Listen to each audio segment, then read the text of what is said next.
Welcome to the Open Word, an online ministry of Boone Open Bible Church. Thank you for joining us. On today's program, we bring you Upfront and Practical, featuring Paul Becker from OBC. And now, here's Paul. Hello, I'm Paul Becker for Upfront and Practical.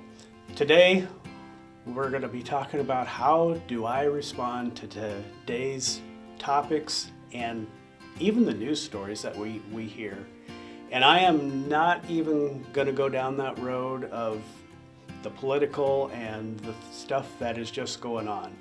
It's just giving you advice on how you can respond to those controversial issues. Stuff with political and elections and law enforcement. I think there's a way we as believers can give a correct answer to those. Romans 12:2 says that we're not to be conformed to this world and to its ways. We are to be helpers, we're to be doing good despite of what we hear day in and day out. And I have to be honest with you.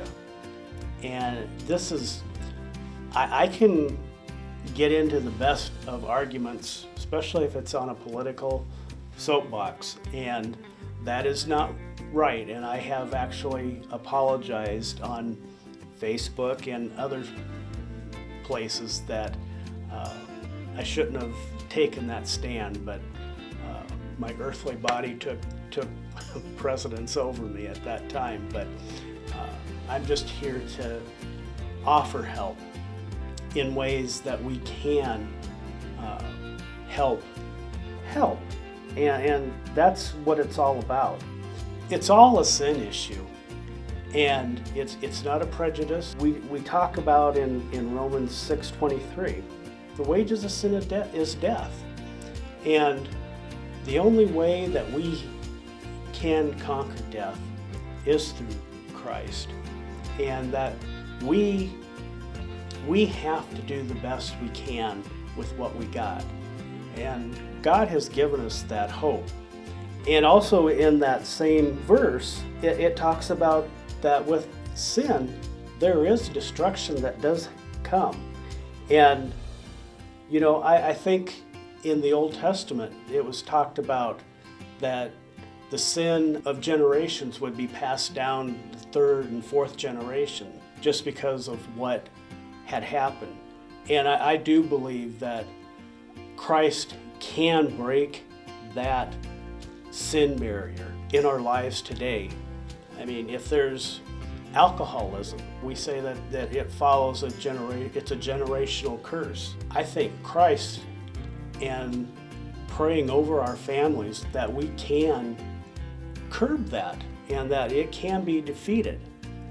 And alcoholism was just an example. With anything, we can come against it. Also in the Word, we are responsible for our sins. And that's why God brought Christ to the cross. Christ took away our sins. What should have been ours and our place for death, Christ took the place for it, for us. To me, that's hope.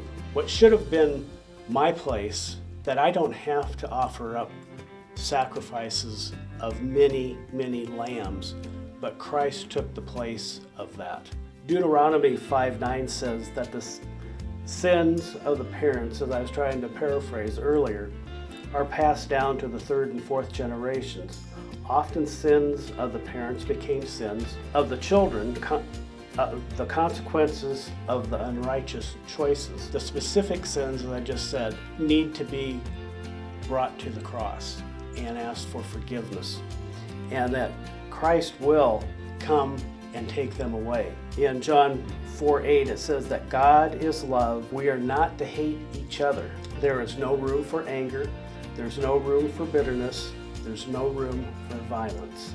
Relationships run on forgiveness, and the failure of that forgiveness brings bitterness. I don't want bitterness in my life. Our world has it already. And if we just show love to one another, even if we don't agree with what the other person is, we need to understand or try to understand what they are going through. And when I think we get that down and walk in their shoes, I think the world will become a better place, and that we will see change. Will it be because of a president? Will it be because of our Congress? No. I think it'll be because of people like you and me. And that's how we will deal with today's topics, when we deal with it in love. For Upfront and Practical, I'm Paul Becker. I'll see you next time.